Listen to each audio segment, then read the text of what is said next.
കറ്റാർ വാഴയും നെല്ലിക്കയും അവയുടെ ആരോഗ്യ ഗുണങ്ങൾക്ക് പേരുകേട്ടവയാണ്. അപ്പോൾ അവർ ഒരുമിച്ച് ചേർന്നാലോ? ഈ പ്രകൃതിദത്ത ചേരുവകൾ ആരോഗ്യകരമായ മുടി വളർച്ചയ്ക്ക് സഹായകരമാകുന്നതാണ്. ഇത് മുടിയുടെ കരുത്തും ആരോഗ്യവും വർദ്ധിപ്പിക്കുന്നതിന് ശക്തമായ മാർഗവുമാണ്.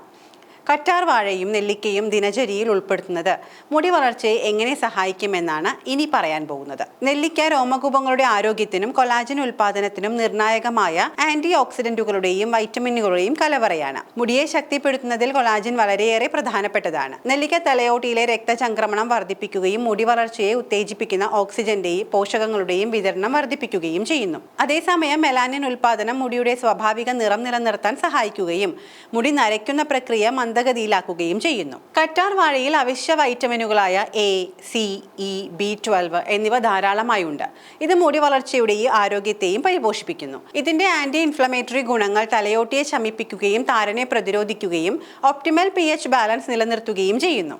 പ്രകൃതിദത്ത മോയ്സ്ചറൈസർ എന്ന നിലയിൽ കറ്റാർ വാഴ തലയോട്ടിയിലും മുടിയിലും ജലാംശം നിലനിർത്തുന്നു. കറ്റാർ വാഴയും നെല്ലിക്കയും സംയോജിപ്പിച്ച മിശ്രിതം തലയോട്ടിയിൽ ജലാംശം നൽകുക മാത്രമല്ല, വൈറ്റമിൻ സി സമ്പുഷ്ടമായതിനാൽ മുടി വളർച്ചയെ വർദ്ധിപ്പിക്കുകയും ചെയ്യുന്നു. ആരോഗ്യമുള്ള മുടിയെ പ്രോത്സാഹിപ്പിക്കുന്നതിനും മുടി കൊഴിച്ചിൽ കുറയ്ക്കുന്നതിനും വളർച്ചയെ ഉത്തേജിപ്പിക്കുന്നതിനും ഇത് സഹായിക്കുന്നു. കറ്റാർ വാഴ നെല്ലിക്ക പാനീയം ഉണ്ടാക്കുന്നത് വളരെ എളുപ്പമാണ്. പച്ച നെല്ലിക്ക കുരു നീക്കിയ ശേഷം കറ്റാർ വാഴ ജെല്ലും ചേർത്ത് പേസ്റ്റ് ആക്കി തലയോട്ടിയിൽ പുരട്ടി അല്പസമയം കഴിഞ്ഞ് കഴുകിക്കളയാം.